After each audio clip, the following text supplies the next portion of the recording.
Hi friends, இன்றைக்கி நம்ம வீடியோவில் பார்க்க போகிறது ஒரு டேஸ்டியான வெண்டைக்காய் குழம்பு எப்படி செய்யலாங்கிறத நம்ம பார்க்க போகிறோம். இந்த வெண்டைக்காய் குழம்பு எங்கள் வீட்டில் சாப்பிட்டுட்டு எல்லாருமே நல்ல கமெண்ட்ஸ் சொன்னாங்க. என்னுடைய ஹஸ்பண்டு, என்னுடைய குழந்தைங்க எல்லாருமே நல்ல கமெண்ட்ஸ் சொன்னாங்க. நீங்களும் உங்கள் வீட்டில் செஞ்சு பாருங்கள். ஓகே, வாங்க வீடியோக்குள்ளாடி போகலாம்.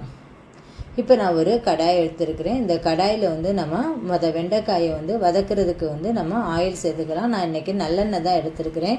2 ஸ்பூன் நல்லெண்ணெய் நம்ம எடுத்துக்கலாம். 1/4 கிலோ வெண்டைக்காய் வதக்கிறதுக்கு நம்ம 2 ஸ்பூன் நல்லெண்ணெய் எடுத்துருக்குறோம்.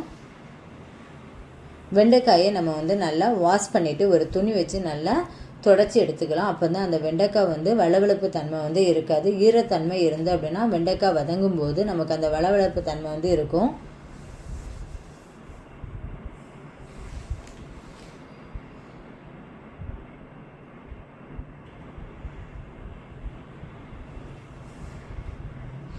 ஃபுல் ஃப்ளேம்லேயே வச்சு நல்லா வதக்கி நம்ம எடுத்துக்கலாம் வெண்டைக்காயை.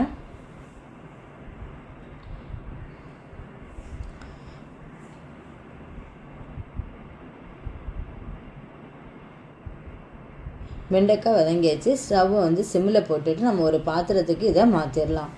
ஏன்னா அதே பாத்திரத்தில் தான் நம்ம அடுத்தது மசாலா இதுக்கு நம்ம ப்ரிப்பேர் பண்ண போகிறோம்.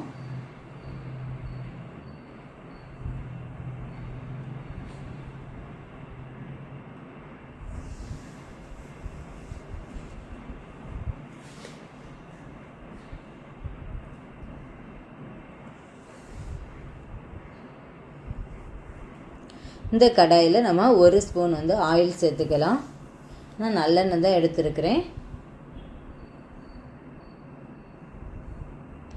ஆயில் சூடானதுமே 1/4 ஸ்பூனு கடுகு போட்டு பொரிச்சிக்கலாம். கடுகு பொரிஞ்சதுமே இது கூட வாசனைக்கு கருவேப்பிலையும் சேர்த்துக்கலாம். கருவேப்பிலை சேர்த்ததுக்கப்புறம் நான் 2 பெரிய வெங்காயம் சின்ன சின்னதாக கட் பண்ணி வச்சுருக்கிறேன், அதையும் சேர்த்துக்கலாம். இப்போ இதை நல்லா வதங்க விடுவோம். கொஞ்சம் ஒரு 5 மினிட்ஸ் நல்லா வதக்க விட்டுட்டதுக்கப்புறம் தான் நம்ம இது அடுத்த இன்க்ரீடியன்ஸ் நம்ம போடணும். இது நல்லா வதங்கட்டும்.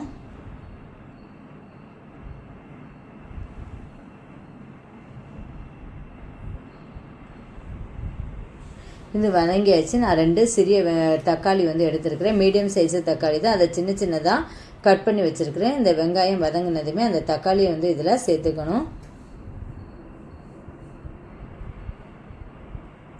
இந்த வெங்காயமும் தக்காளியும் நல்லா வதங்கணும். இது வதங்குறதுக்கு இதுக்கு தேவையான நம்ம உப்பை சேர்த்துக்கலாம். உப்பு நம்ம சேர்க்கும்போது அந்த வெங்காயமும் தக்காளியும் கொஞ்சம் சீக்கிரமாக நமக்கு வதங்கும். அதுக்கு பிறகு நம்ம இதுக்கு தேவையான மசாலாவை நம்ம ப்ரிப்பேர் பண்ணலாம். இதுக்கு 1/2 ஸ்பூன் மஞ்சள் தூள், 1 ஸ்பூன் தனியாத்தூள், 1/2 ஸ்பூன் மிளகாய்த்தூள்,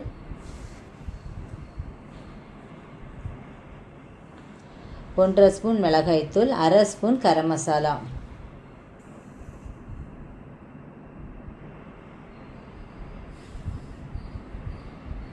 அரை ஸ்பூன் கரம் மசாலா. இதெல்லாம் சேர்த்து நம்ம 1 கப்பு தண்ணி விட்டு நல்லா மிக்ஸ் பண்ணிக்கலாம்.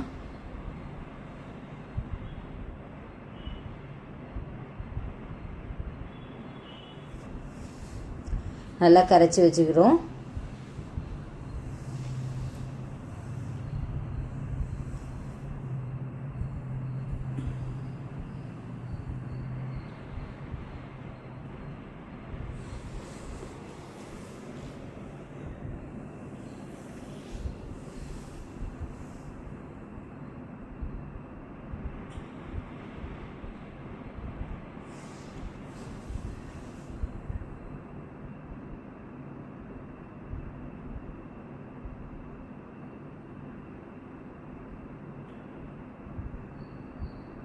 இது வெங்காயமும் தக்காளியும் வதங்கிட்டானே நம்ம செக் பண்ணிக்கலாம். வதங்குது, இன்னும் கொஞ்சம் வதங்கணும்.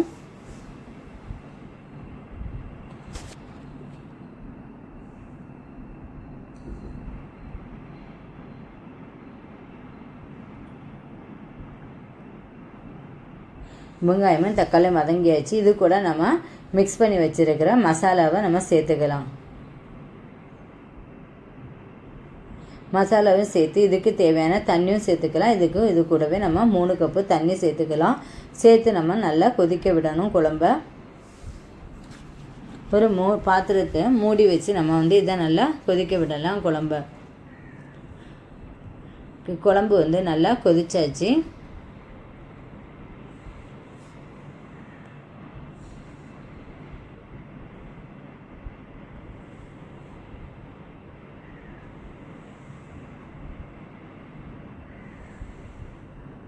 இது கூட நம்ம வதக்கி வச்சிருக்கிற வெண்டைக்காயை நம்ம சேர்த்துக்கலாம்.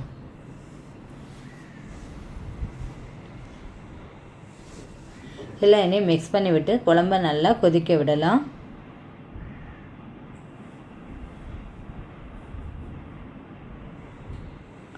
ஒரு பாத்திரம் போட்டு மூடி வச்சு நம்ம ஒரு 5 மினிட்ஸு கொதிக்க வச்சோம் அப்படின்னா நமக்கு வந்து சீக்கிரமாக அந்த குழம்பு ரெடி ஆயிரும். ஓகே, இந்த ஸ்டேஜில் வரும்போது நம்ம 1 கப்பு ஃப்ரெஷ்ஷான தயிரை வந்து நம்ம ஆட் பண்ணிக்கலாம். ஆட் பண்ணிவிட்டு நம்ம நல்லா கிளறி விடணும்.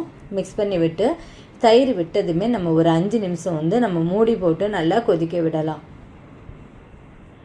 குழம்பு வந்து செட் ஆகும். அப்போ தான் மூடி போட்டு நம்ம கொதிக்க விடும்போது குழம்பு நல்லாவே வந்து செட் ஆயிரும்.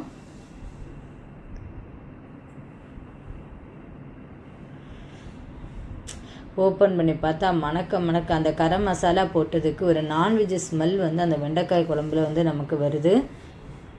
அவ்வளோ டேஸ்டியாக நம்ம வந்து செய்யும்போதே வந்து ரொம்ப வாசனையாகவே இருக்குது.